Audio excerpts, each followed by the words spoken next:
Edgar. Et hop là. Edgar Ulrich, rentrez dans l'eau. Bim.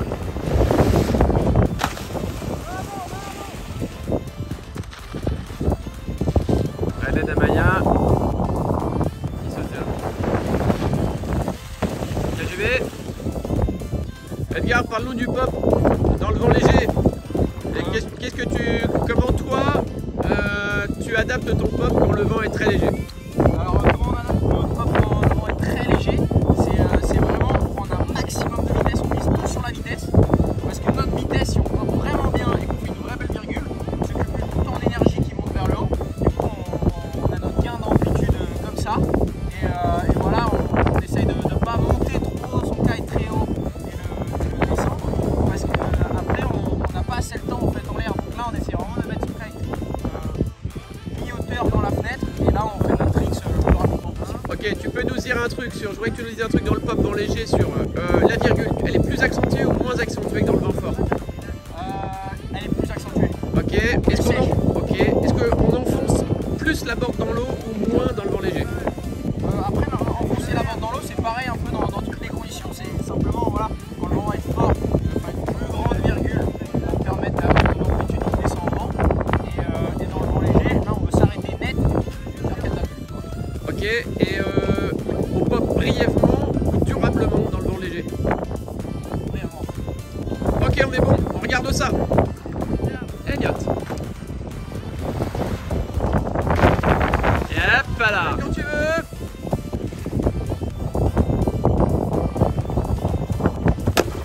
Et hop là. Allez, entrez dans l'eau pour Baptiste. Allez, c'est parti, Betrix. Faites nos ailes à 1005.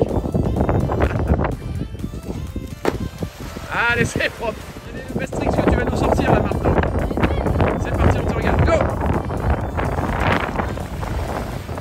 Hop! Regarde, tu nous dis quand même, il y a quand même des mecs qui partent encore de la plage et ils ont oublié de connecter en arrière. Ouais. C'est pas professionnel tout ça. On motionnera pas les prénoms. Bon Edgar, tu nous dis là aujourd'hui il fait beau, on a de l'eau chaude et tout, je vois que ça y est, t'es réparé, ça c'est une bonne nouvelle. Pas mal de questions qui nous sont posées par des riders d'un peu tous les niveaux, qui font un peu comme toi, et du big air et un petit peu de new school. Qu'est-ce que tu nous dirais toi, qu'est-ce que tu utilises? Est-ce que tu utilises de l'Evo ou plutôt de la Dice? Ou même de temps en temps j'ai vu de la Rebelle, du SLS ou pas? Qu'est-ce que tu nous dirais sur à qui tu conseilles ces différentes ailes? Alors pour faire un quiver complètement complet, je dirais que vous voyez toutes mes grandes tailles ce sont des Dice SLS parce que c'est léger, c'est dans le vent léger, je profite de ne pas être super chargé pour faire du big air. Ouais. Bien sûr, je vais privilégier le freestyle et les figures techniques. Donc la Dice elle est vraiment faite pour ça. D'accord. Et dès que le vent booste un peu, à partir de la 10, des petites Evo SLS qui fonctionnent vraiment bien, un bon peps, ça monte droit vers le ciel, ça tourne bien pour faire des kite loops. Et du coup c'est vraiment voilà, le quiver parfait, donc c'est les petites tailles en Evo SLS et les grandes tailles en Dice SLS. D'accord. Vraiment polyvalent. Ok, on a bien compris. Certaines personnes se disent ouais mais bon la Dice en douce on cherche vraiment, c'est du vent un peu léger, on cherche de la puissance. La Dice elle est un petit peu molle, elle tracte pas beaucoup. Ouais. Qu'est-ce que tu en penses de ça? Déjà les Dice c'est vraiment des kites fermés qui marchent vraiment très très bien pour le freestyle. Donc forcément ça tire les kites fermés, on sait que ils tirent moins dans le vent léger. Et si vous voulez un kite moins pour faire du freestyle mais plus pour faire du foil, des sessions en freeride, etc. Les Evo le font complètement. Donc si vous prenez un quiver complet de Evo SLS, ça vous fait une navigation freeride. Parfait. Je t'ai vu naviguer avec des rebelles, même en petite taille. Qu'est-ce que tu les utilises pourquoi toi les rebelles? Alors j'ai essayé des rebelles, mais j'utilise pas de rebelles parce que c'est un kite qui va vraiment tout pour la hauteur. Tout pour la hauteur, tu mets ton aile à midi, tu tires, ça monte. C'est vraiment accessible et vraiment facile. Ok. Mais les loops, je les trouve pas assez puissants. D'accord. Bon, c'est cool aussi. Parce que ça tourne pas assez vite en fait. Ouais, j'ai besoin d'un truc qui prend de la vitesse dans le tour, qui tire un peu.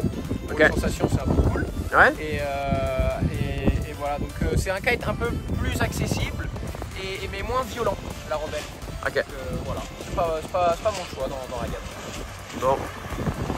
On a bien retenu tout ça. Merci. Maintenant, il nous reste à voir sur l'eau à quel point tu arrives à exploiter tout ça avec panache. On te retrouve dans 2 minutes. Yo. Yes. Dis-moi Edgar, nos petits gars là du Pôle Espoir.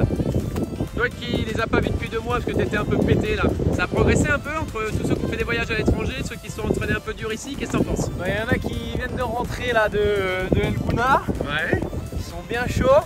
Ouais. Après, nos jeunes de l'Almana, on sait qu'ils sont très bons. On a fait un petit événement avec Dioton, ils ont fait 1, 2, 3. Donc il y a du bon potentiel. En plus, ils sont contents. Ils raident tous toujours ensemble, ils se connaissent, machin. Donc c'est bien gratifiant et ils progressent vraiment vite. Ils vont devenir dangereux pour toi dans combien de temps selon toi? T'as combien d'années En freestyle, dans pas très longtemps. Dans pas très longtemps. Bon, on se retrouve en 2023, on voit ça? Ouais. Allez. Je pense qu'on peut même regarder l'année prochaine. Allez, super. Bon alors mon Antoine, qu'est-ce qui se passe là? Tu changes d'aile? T'étais en quoi là? Tu vas passer en quoi? Ok, et avec ça, ça va être quoi le tricks que tu vas travailler là? Ok, on est d'accord qu'on a posé ça dimanche et on dit toujours tricks fait une fois, tricks faisable toujours. Hein. Allez, on te regarde, on te voit à l'eau dans 2 minutes. Alors toi, Kéo, tu mets 12, t'étais en 10? Tu regonfles un peu. Ok. Qu'est-ce que tu vas nous montrer sur l'eau avec ta 12 là, sur le best tricks, première partie d'entraînement? Je pense blind judge. Ouais. Et j'aimerais bien slim, mais je peux le faire encore. Ok. Blind judge, on va penser quand même à avoir l'effet ressort où vraiment on va dire fouetter avec la jambe arrière pour pouvoir passer la barre. Ça va nous l'amener à la hanche. Et slim, c'est quoi la consigne? Ouais, mais dans ton front, au moment où tu vas t'enrouler, il faut que tu détendes les jambes vers le ciel pour ramener naturellement la barre à la hanche. On te retrouve dans l'eau, on voit ça. À toutes. Ok mon Polo, donc la prochaine figure c'est quoi pour toi? Blind judge. Ok, c'est blind judge. Là-dessus, on ne peut pas penser à tout en 1 seconde et demie. Ce que je voudrais, c'est que parce que le vent est léger, on puisse là-dessus bloquer avant de partir, mais bloquer brièvement. On n'enfonce pas la planche trop loin dans l'eau, sinon on va tout perdre la vitesse qu'on avait. Le deuxième truc très important, c'est que tu aies un fouetté de ta jambe arrière. Tu vas faire le Rayleigh pour avoir du ressort. Quand ça revient, on fouette avec la jambe arrière. Ça, c'est très important. Et plus le vent est léger, plus il faut fouetter brutalement pour mettre de l'accélération et aller amener la barre à la hanche. Donc ça, c'est important. Dernière chose qui va pouvoir t'aider, c'est d'avoir l'aile un peu basse. Ça veut dire que au moment où tu sautes, tu retires un petit peu sur ta main avant pour ne pas que l'aile ne fasse que monter et que ça fasse durcir la barre. Ok? Allez, on regarde ça sur l'eau, c'est parti. Hop!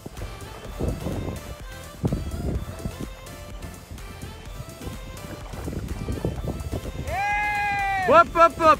Parfait ça!